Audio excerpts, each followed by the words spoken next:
Keesokan harinya, Anin dan Valen mengikuti acara rapat gabungan dari Mahkota Horeca dan Bagaskara Group karena dua perusahaan itu akan dimerger dengan nama baru Mahkota Horeca Group. Acara ini diselenggarakan oleh Revan atas persetujuan Valen yang hendak mengangkat Anindya sebagai CEO baru di Mahkota Horeca Group. Karena 75% dari kepemilikan saham itu adalah milik Valen, maka ini mempermudah Bagaskara Group untuk diatur sedemikian rupa oleh Valen melalui tangan Aldi. Dan karena 100% dari kepemilikan Mahkota Horeca adalah milik Weston, jadi tentu saja Revan dapat menangani Mahkota Horeca dengan tangannya yang dingin. Tampaknya Ibu Susan kurang setuju dengan keinginan Valen dan juga Revan mengangkat Anindya sebagai CEO baru di Mahkota Horeca Group. Dalam pemikirannya Anindya ini masih sangat muda dan belum berpengalaman untuk menjalankan perusahaan sebesar Mahkota Horeca. Keinginan Ibu Susan adalah saat di-merger kedua perusahaan itu akan ada di dalam kepemimpinan dia juga Valen sebagai CEO-nya. Rapat yang dipimpin langsung oleh Revan sebagai wakil dari Weston Group mempersilahkan orang-orang yang terkaya serta pejabat-pejabat yang berhubungan dengan mahkota mereka juga Bagaskara Group untuk mendiskusikan apa saja yang menjadi keberatan mereka atas pengangkatan CEO yang baru. Karena keluarga Bagaskara sekarang tidak memiliki andil dalam pengambilan keputusan di Bagaskara Group, hanya sebagai pemegang saham terkecil di Bagaskara Group maka tentu saja mereka tidak memiliki suara atau perwakilan untuk duduk di rapat gabungan. Maka mereka memang memutuskan untuk tidak hadir. Walaupun mereka bisa hadir tapi tanpa adanya hak suara. Keluarga Bagaskara yang lain masih belum menyadari bahwa itu ada sangkut pautnya dengan Valen. Sekalipun Papa Eka tidak hadir sebagai salah satu pemegang saham di Bagaskara Group, tapi ia merasa bangga karena dia tahu kalau anaknya akan terpilih menjadi CEO di Mahkota Horeca Group. Sedangkan Papa Dewa yang merasa bahwa Tere tidak lagi bisa menjadi representasi dari dirinya merasa kesal dan memilih untuk tidak mengurusi urusan Bagaskara Group lagi. Tere sendiri bersama nenek memilih untuk diam dulu sebelum memutuskan untuk melakukan segala sesuatu. Sekarang dia berpikir lebih panjang daripada dahulu karena tidak mau untuk hancur duluan sebelum dia menghancurkan Anin dengan cara merebut Valen. Jadi Tere pun memilih untuk tidak hadir di rapat gabungan tersebut. Jadi bagaimana dengan keputusan Pak Valen sebagai pemegang saham tertinggi di kedua perusahaan tentang pengangkatan Ibu Anindya Bagaskara sebagai CEO di Mahkota Horeca Group? Kalian sebagai rekan kerjasama boleh berpendapat tapi tentu saja kita akan musyawarah mufakat. Pengambilan pendapat secara terbuka akan dilakukan dan suara terbanyak yang akan menang, tanya Revan dengan nada datar. Dia tahu, satu-satunya yang tidak setuju dengan keputusan pengangkatan Anindya hanyalah Ibu Susan. Dan Revan juga sudah tahu bahwa Ibu Susan sudah membujuk rayu beberapa petinggi perusahaan dan juga pejabat penting yang membawahi departemen-departemen penting di perusahaan Mahkota Horeca agar mengikuti kehendaknya yaitu menolak keputusan pusat untuk mengangkat Anindya sebagai CEO di Mahkota Horeca Group. Lalu Revan sebagai pemimpin dari rapat gabungan itu segera melakukan polling pendapat dan memang hasilnya masih memenangkan Valen yaitu pengesahan pengangkatan Anindya sebagai CEO di Mahkota Horeca Group. Ibu Susan yang merasa kalah polling sedikit kesal karena dia merasa bahwa Anindya masih terlalu muda. Hanya karena dia adalah istri dari Valendra Weston maka dia diberi kesempatan untuk menjadi CEO. Dan menurutnya ini sangat tidak adil. Tapi bagaimana lagi semua pejabat tinggi dan juga para pemegang saham mengiyakan apa yang menjadi keinginan Valen yaitu mengangkat Anindya sebagai CEO yang baru. Selamat Bu Anindya. Semoga kita benar-benar bisa bekerja sama dengan baik. Kata Ibu Susan dengan nada yang tulus. Sebenarnya memang Ibu Susan ada ketertarikan khusus dengan Valen. Tapi karena Valen memang sudah beristri, maka Ibu Susan memilih untuk mundur saja. Apalagi Valen menunjukkan dengan jelas bahwa dia sangat menyayangi istrinya. Tentunya Ibu Susan tidak akan menjual harga dirinya untuk mendapatkan orang seperti Valen. Karena dengan kecantikan dan kepandaiannya adalah hal yang mudah bagi Ibu Susan untuk mendapatkan seorang kekasih yang tajir melintir seperti Valen. Terima kasih Ibu Susan buat ucapannya. Semoga kita bisa bekerja sama dengan baik dan bisa memajukan mahkota Horeca Group bersama-sama. Kata Anindya mengapresiasi ucapan selamat dari Ibu Susan dengan tulus. Valen menatap istrinya dengan pandangan kagum dan memuja. Dia tahu betul sekalipun Anindya merasakan bahwa tadinya Ibu Susan berdiri di pihak kompetitor tapi karena kebaikan hatinya, dia dengan santainya membalas ucapan Susan dengan baik dan tetap tulus. Oke, kalau begitu kita akan lanjutkan langsung ke agenda berikutnya. Revan sebagai pemimpin dari rapat tersebut langsung membeberkan semua masalah-masalah yang terjadi di kedua perusahaan itu kemudian mencari solusi agar bulan ke depan terjadi progres dan keuntungan yang bisa diraih oleh perusahaan yang baru merger itu. Dan tidak dinyana ternyata Anindya bisa memberikan dan ide-ide yang baru dan yang menarik dan memiliki progres ke depan sehingga diharapkan perusahaan yang baru ini bisa menghadapi masalah-masalah yang timbul dengan baik. Ibu Susan yang tadinya berpikir bahwa Anindya ini terlalu muda dan masih belum punya pengalaman, lalu merasa kagum dengan masukan-masukan yang diberikan oleh Anindya. Ternyata dia salah sangka dengan penampilan Anindya yang tampak imut, cantik, dan menggemaskan. Di dalam tubuh Anindya yang mungil ternyata tersimpan potensi-potensi yang besar yang bisa digunakan oleh perusahaan untuk memajukan serta mendapatkan keuntungan. Jadi benarlah pepatah yang mengatakan bahwa, "Don't judge the book by its cover." Bukan hanya Ibu Susan yang tampak kagum dengan kemampuan dan kecerdasan yang dimiliki oleh Anindya. Para pemegang saham dari Bagaskara sudah mengetahui sepak terjang dari Anindya yang memang benar-benar brilian.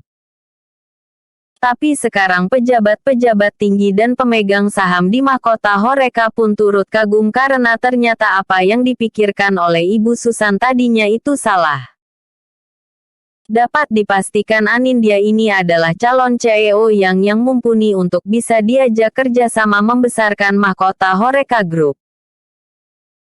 Tentunya hal ini sudah diketahui dengan pasti oleh Valen sebagai suaminya di mana kemampuan dan potensi dari Anindya itu benar-benar luar biasa. Oleh karena itu dia memang ingin Anindya bisa menolong dirinya untuk membesarkan mahkota Horeca sebagai amanah yang diberikan oleh ayahnya sebelum dia diberi kepercayaan untuk mengatur Weston Group. Revan pun bisa bernafas lega karena Anindya sudah tampak bisa dilepas tanpa harus dirinya turut campur tangan di dalam mengelola mahkota Horeca Group. Mungkin dia akan sesekali mengecek atau memberi masukan kepada Anindya sebagai CEO yang baru. TBC. Apa kabar, readers? Revan pun bisa bernafas lega karena Anindya sudah tampak bisa dilepas tanpa harus dirinya turut campur tangan di dalam mengelola mahkota Horeca Group. Mungkin dia akan sesekali mengecek atau memberi masukan kepada Anindya sebagai CEO yang baru. Palingan Revan harus kembali menjadi asisten pribadi buat Valen karena ayah Valen akan segera mengundurkan diri dari jabatannya sebagai CEO di Weston Group. Tapi bagi Revan itu hal yang sangat mudah karena dia sudah bisa menilai kinerja dari Valen yang memang sangat pandai sama seperti ayahnya dulu. Bahkan mungkin dia memiliki pemikiran-pemikiran yang lebih inovatif dan kreatif dibandingkan ayahnya. Maklum Valen ini memang dididik khusus oleh kakek Arka untuk menjadi penerus di Bagaskara Group mendampingi Anindya. Akan tetapi karena kakek Arka meninggal terlebih dahulu sebelum mewariskan Bagaskara Group ke tangan Valen, jadi penerusnya yang bodoh itu tidak bisa menjaga kelangsungan Bagaskara Group, bahkan membuat Bagaskara Group diambang kebangkrutan. Tapi untung saja Valen bisa mengembalikan keadaan sehingga apa yang seharusnya dijaga oleh pewaris dari Arka Bagaskara, yaitu Bagaskara Group, masih tetap ada di tangan Anindya. Meskipun namanya sudah berubah bukan lagi Bagaskara Group. Valen memiliki pemikiran kalau seandainya nanti Anindya memang sudah bisa dilepas secara total dan memang benar-benar bisa bertanggung jawab sendiri atas mahkota Horeca Group, maka dia berencana untuk mengembalikan nama besar Bagaskara Group di tangan Anindya. Yang pasti saat ini dia ingin mengalir saja bersama dengan istrinya itu. Saat ini Valen tidak memikirkan masalah-masalah perusahaan. Yang dia pikirkan saat ini hanyalah bagaimana dirinya bisa berduaan bersama dengan istrinya. Karena saat-saat dia berada bersama-sama dengan ayahnya di rumah besar, maka waktunya untuk Anindya bersama dengan Valen lebih sedikit dibanding ketika mereka berada di apartemen berdua. Rencananya hari ini Valen ingin menculik Anindya dan menaruhnya di apartemen, sebelum mereka berdua pulang ke rumah besar. Ketika rapat gabungan itu selesai, rencananya Valen akan membicarakan hal ini dengan Anindya sebagai istrinya. Tapi yang mengesalkan adalah ternyata Anindya harus memimpin rapat bersama dengan Ibu Susan sebagai perkenalan awal CEO baru. Dengan cueknya Valen tetap membuntuti istrinya ke dalam ruangan meeting, karena semua pekerjaannya sudah ditangani oleh Revan.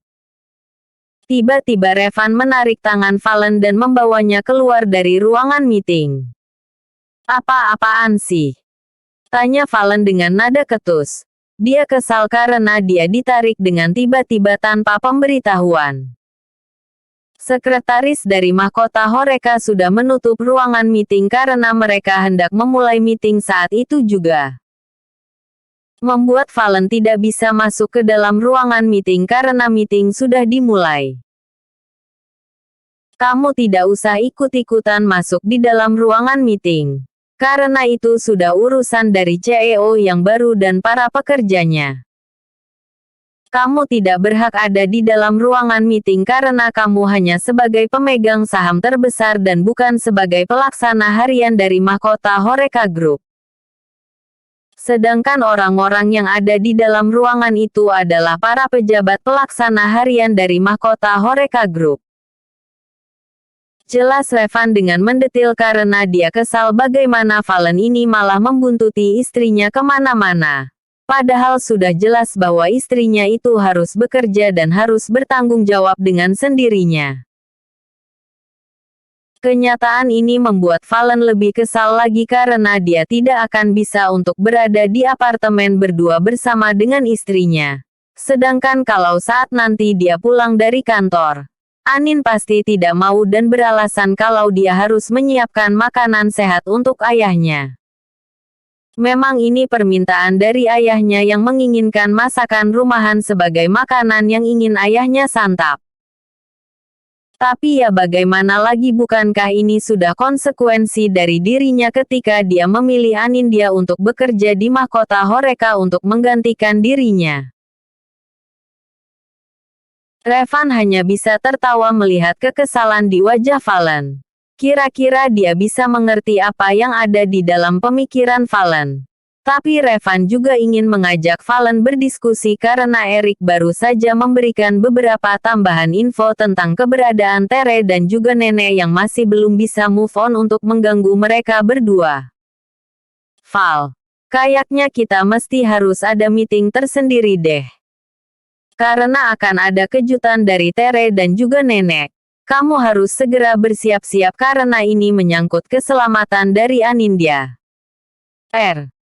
Rasa-rasanya Tere mungkin akan melakukan sesuatu yang berbahaya untuk Anindya dan berencana untuk merebut kamu dari Anindya.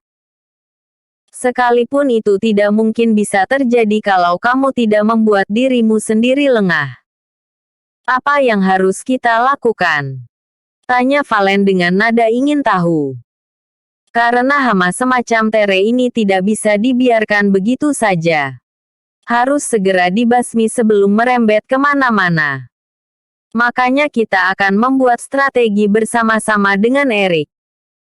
Siapa tahu Erik ada masukan yang lebih berarti daripada sekedar kita menghancurkan Tere dan nenek. Aku juga heran kenapa mereka tidak ada kapok-kapoknya untuk melakukan kejahatan padahal nenek itu juga sudah dibuat seperti itu kondisi kesehatannya masih saja belum puas. Lanjutnya dengan nada yang sedikit geram. Sebenarnya kegeramannya itu beralasan. Dia sudah beberapa kali ini mengatasi nenek yang bertindak di luar batas kepada Anindya dan juga Valen. Beruntungnya, Revan itu selalu membawa pengawal untuk berjaga-jaga di sekitaran Valen dan juga Anindya. Para pengawal itulah yang melindungi Valen dan juga Anindya dari perilaku-perilaku pesuruh-pesuruh nenek. Baiklah kalau begitu. Kamu ingin kita meeting di mana? Kalau bisa secepatnya. Kata Valen menyanggupi keinginan dari Revan untuk memanggil Erik mengadakan meeting bersama-sama. Gimana kalau sekarang saja? Kebetulan Erik tadi memberikan pesan singkat ke ponselku kalau dia ingin bertemu denganku. Kupikir kita bisa langsung bertemu bertiga saja supaya cepat mendapatkan solusi yang tepat untuk mengatasi Tere dan juga nenek. Kayaknya ini agak sedikit berat ya bro karena kata Erik. Tere bahkan menyewa seorang pembunuh bayaran untuk menghabisi Anindya. Makanya hal ini harus segera ditangani dengan tepat kalau tidak nyawa dari istrimu lah yang menjadi taruhannya. Jelas Revan dengan nada tegas. Perkataan terakhir dari Revan itu jujur membuat Valen lemas kakinya karena dia tidak menyangka bahwa kejahatan Tere itu sampai dia ingin membunuh istrinya hanya gara-gara dia menginginkan jabatan Anin sebagai istri sah dari Valendra Weston. Emang benar-benar wanita jasteris lang brengsek si Tere itu. Kupikir akan ada satu cara untuk membuatnya jera agar dia tidak melakukan kejahatan seperti ini lagi. Kata Valen dengan nada kesal. Tumben pikiran kamu langsung conek. Emang apa yang bisa bikin dia jera? Tanya Revan. Dengan nada menggoda.